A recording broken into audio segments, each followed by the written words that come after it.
Shalom and good day all, this is Tehillim29 back again for another anime review, but in this anime review I'm also going to include some stuff in relation to this anime which I'm reviewing, which is Zom 100, Bucket List of the Dead. And with this I have decided that I will cover some of the stuff in relation to the live action as well as the anime. So I'm giving a bit of a recommendation to both the anime as well as the live action centered around this anime.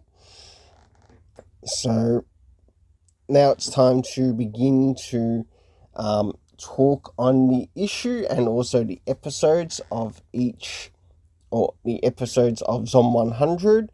I'll cover the main series first before I move on to the area of the movie. Even though I did watch the movie first before watching the animated series. So the first episode 1 is called Akira of the Dead. The synopsis that we are given in this story is Akira Tendo is an overworked and broken man, but one day a sudden zombie pandemic flips his world upside down, resulting in a life-changing revelation. So in this particular episode of Zom 100, we follow the life of Akira Tendo. And when we first meet the character of Akira Tendo, we end up seeing basically where things are in the present, which we see like the zombie pandemic already happening. Then after that, we move in directly into a flashback as to the type of life that he was actually working until this point that we see in the story. It was really nice to see how this character has sort of like begun and also worked out, including like some of the things that he had to do at work and basically how much work the bosses at his workplace put him in. Because yes, it is not kidding in regards to this story that a number of people in this story are completely overworked, that they practically become zombies of the workplace in that type of allegory. So jumping into episode 2, it's called Bucket List of the Dead, and this is where we sort of get the beginning in regards to where the bucket list begins. Determined to make up for all his lost vacation days. So we learn that in his work life, he has had vacation days come up, but because of how much work has been put on him, he's sort of like taken them, or he hasn't taken any vacation days. And seeing that there's now a zombie takeover in the land of Japan in the story, or in the world of this story, he now has to pretty much see every day as what he can do in his spare time. Akira goes into sort of like super lazy mode until he has to brave the zombified streets to get more beer. So one of the things that has been his focus just to sort of like overcome his situation is like getting some beer. So which in this particular episode we end up meeting a new person. I believe her name was Shizuka. I could be incorrect there. But there are a number of characters in this story that do play a really good job. But we will eventually see this character come back again. So after establishing his bucket list of the dead, in this particular story, one of the things that he wants to do is make up or catch up with one of his best friends, which leads us to the episode title of episode 3, Best Friend of the Dead. After finding out that his old rugby buddy from college is in danger, Akira rushes over to Shinjuku to try and save him. So in this particular episode, we end up meeting with the character of Kencho. And Kencho is basically his old buddy from school who used to attend his college.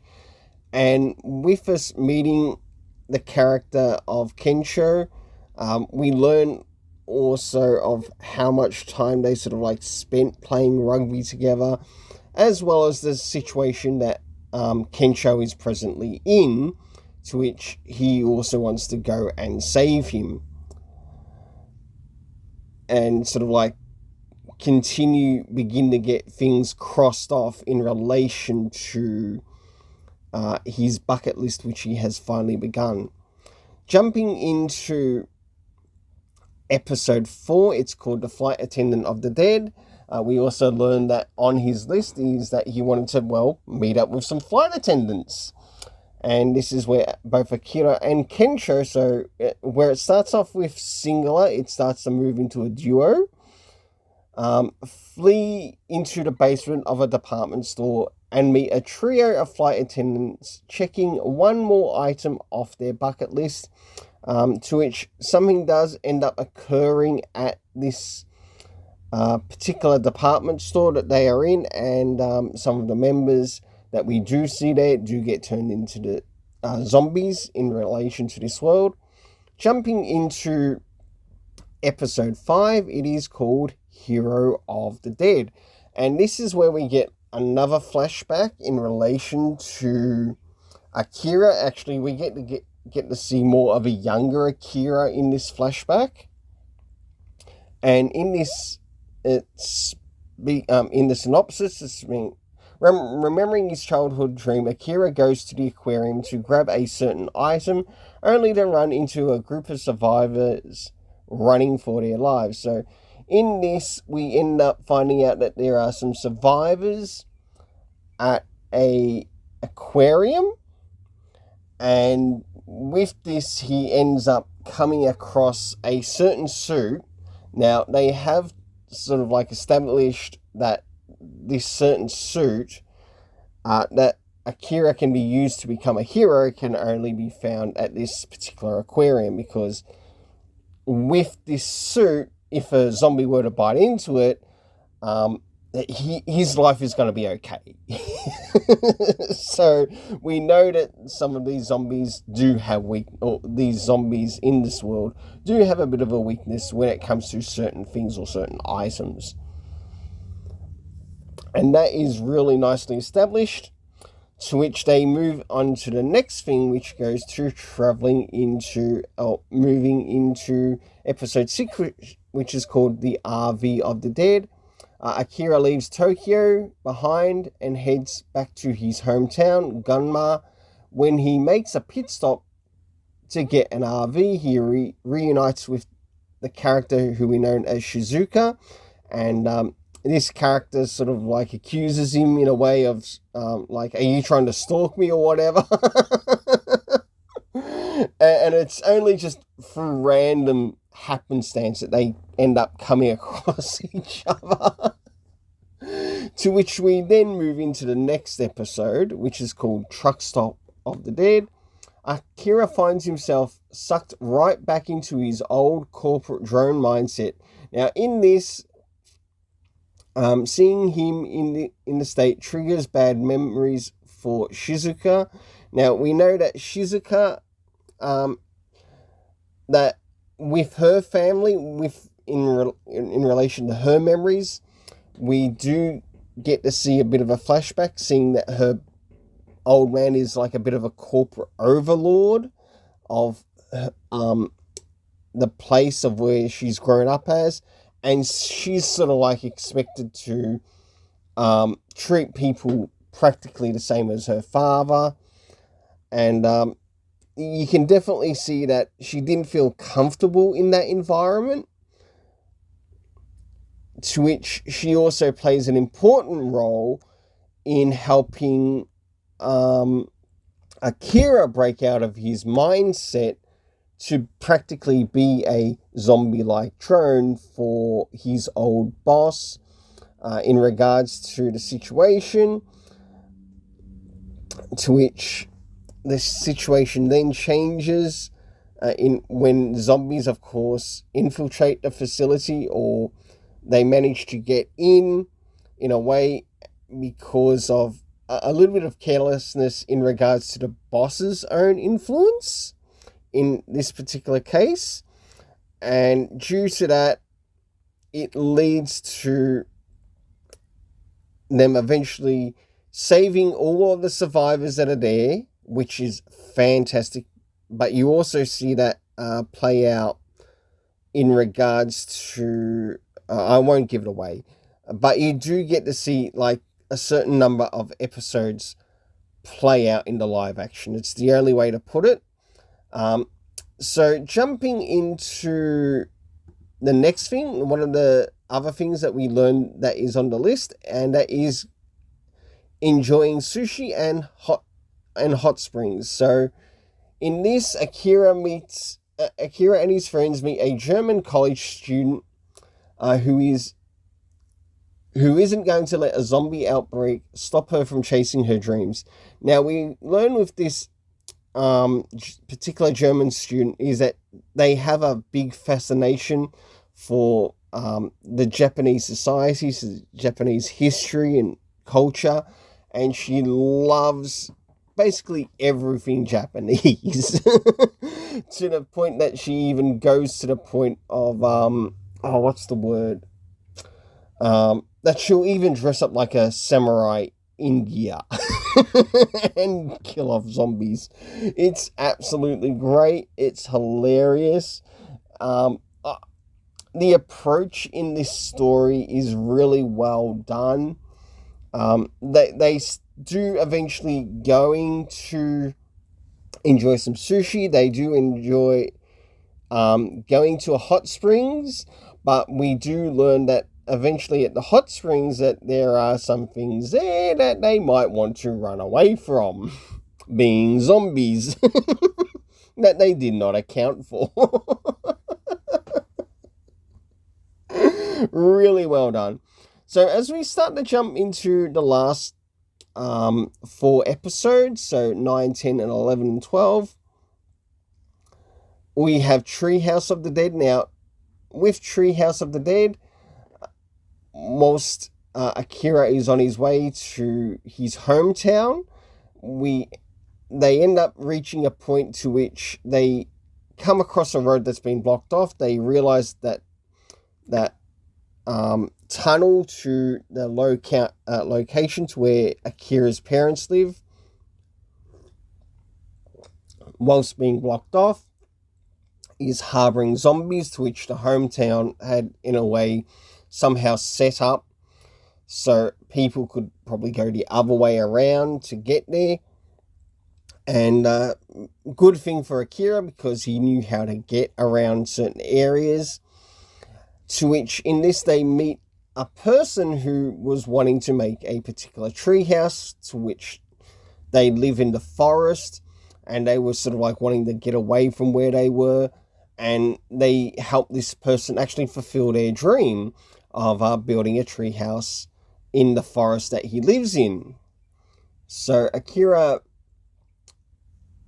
jumping into episode 10, where they finally make it to the hometown to which Akira grew up in. So the synopsis for Hometown Parts 1, 2, and 3, or Hometown of the Dead Parts 1, 2, and 3, I'll read through right now. So Akira and others settle in helping out the villagers and their fellow refugees from Tokyo, but an old friend becomes consumed by revenge.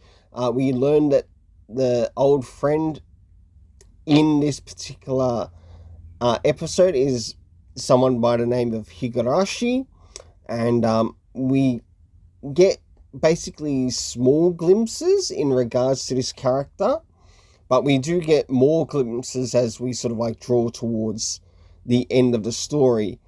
And we see that he's a little bit narrow-sighted in regards to sort of like some of the things, because he's very, what's the word I'm looking for? Skeptical yet nihilistic in his approach, as we also learned that this character too has his own bucket list as well. And we do learn that one of the things that he puts on the bucket list is in regards to a little bit later on, or one of the things that he adds on his bucket list is that he wants basically the death of Akira for him to become a zombie. And we will get to see how that plays out in like the next additional episodes, especially when it comes to like when he does bring it up. Into part 2, with a massive zombie horde coming their way, Akira and the others split up trying to save the villagers. So due to some of the things that Higurashi and his group does, they find a way to sort of like sabotage things in the village so that the zombies can invade the village. And now it's up to Akira and his friends to do what they can, or Akira and friends that he's made along the way, to save the people in the village, including his parents. And we also learned that in this particular thing that he has laid down something in regards to his parents on his bucket list, because he wasn't too sure if they were going to be alive or not. And that was wanting to sort of like repay them back. And we do get in this particular episode as well, or in this part of the episode as well, that Akira's father wanted him to dream big.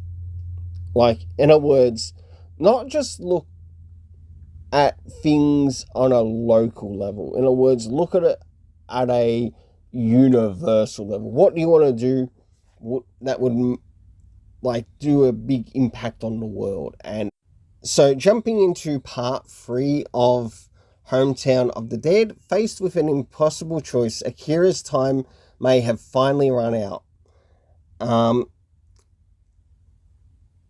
And he hasn't finished his bucket list yet. And we do know that in this part that he wants to really focus on saving his dad as to one of the things that Higurashi has done. And with this particular episode, we do actually see more of Higurashi's background. I guess, in a way, how he came to know of Akira in his basically in his growing up of the location. And whilst this was occurring, we do eventually have Akira confronting him. What was the one thing that you wanted to do to actually have fun? Like, instead of being down in the dumps and in this full-on nihilistic attitude, what is the thing that you wanted to be done? He then expresses the very thing to him that he wanted to do, and that was sort of like to enjoy time once again in a pool with friends.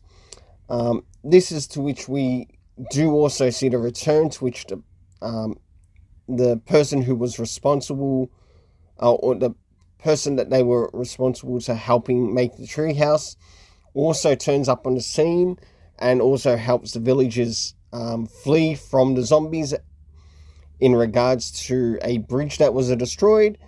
With the bridge being destroyed, we see him we see that he had actually put the time in to like remake a new bridge just in time for the villagers to escape.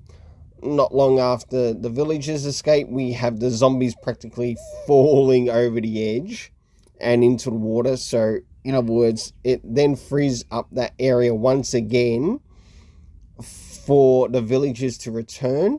And we see the person responsible for like the Treehouse of the Dead also coming in to put in what's the word? Some help and effort to restore the village to what it once was. Of course, Akira Tendo will eventually find his way to sort of like return back to the village, but now is not the time. He does actually learn something about his old man, even though his old man sort of gave the impression that he was going to die, but his mum shares on the delicate information of what it was that he was actually trying to hide from his son. Hemorrhoids. Really funny. So I'll leave it at that. I must admit, one thing I really did enjoy about this series was also the opening and the ending theme. They were fantastic, and the way the animation was done was fantastic too. Now, jumping into the next thing, and that I'm also going to cover the area of the Zom 100 Bucket List of the Dead film itself. Now, one thing with the film, or the live action film itself, is that in essence this film basically covers up to episodes probably 1 to about maybe 7 within the story, and I think it's a good way for anyone who might want to, I guess, wet their palate with this story in a way. And with it, we do basically see the same thing that we do see in the actual anime itself, but in the live action, it's actually done it only covers certain story episodes, but there is a slight change within the story episodes as to how it's executed. And I think with the way it's actually executed in the live action, I've found I enjoyed some of the alterations that they did a little bit more than the anime in certain areas.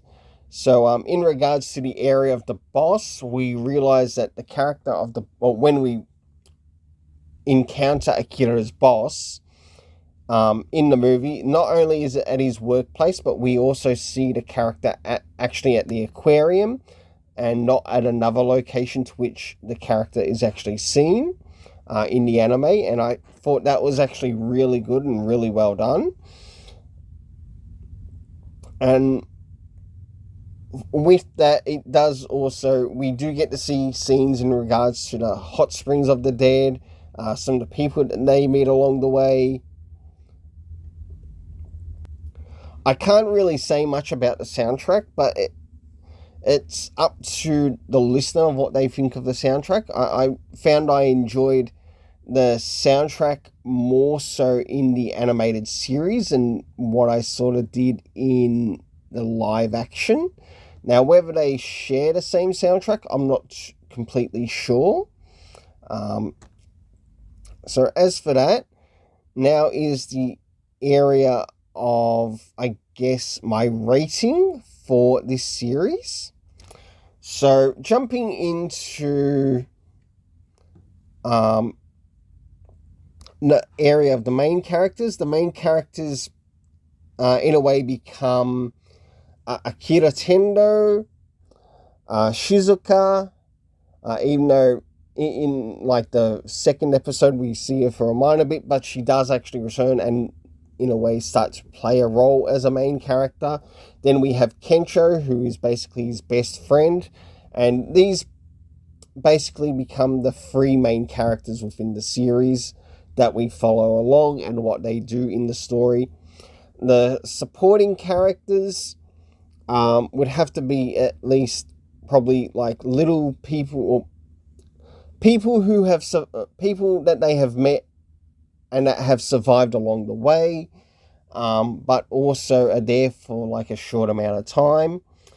Then of course we have the animation and also soundtrack, but that's just mainly in relation to the animated series. But as for the live action filming, I think the live action was actually quite fun. This series is, the only way to put it is like a zombie parody series.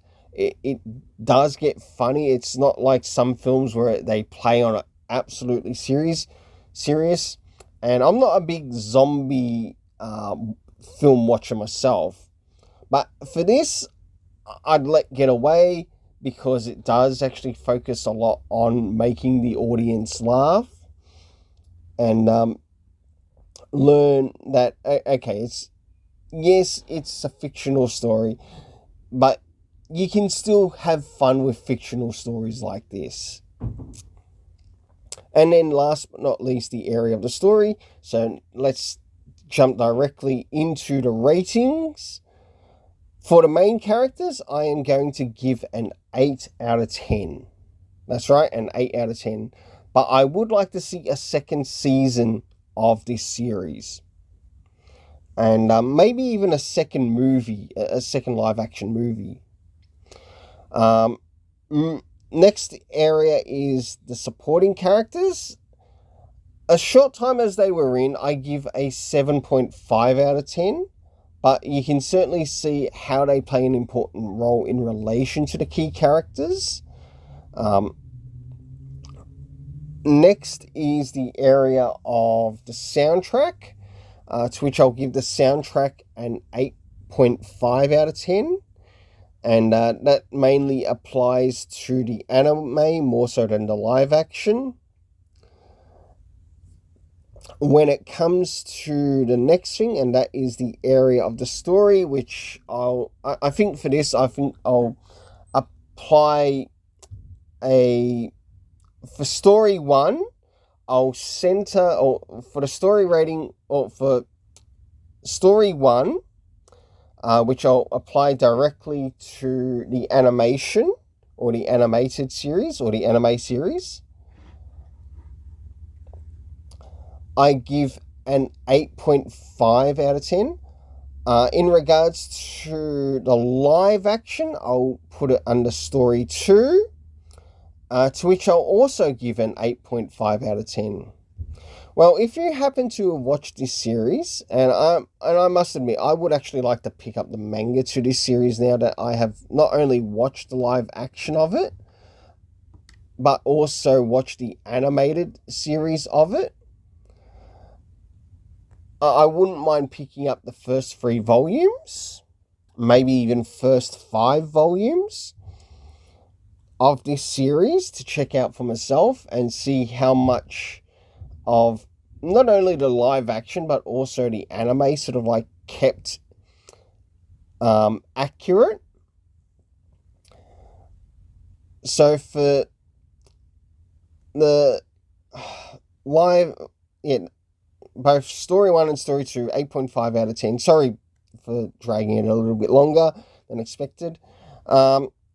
If you have happened to watch these series, or whether you've watched the live action or the straight anime episodes, please let me know in the comments, and please tell me which one did you enjoy more? Did you enjoy the live action, or did you enjoy the anime series more? Who was your favorite character?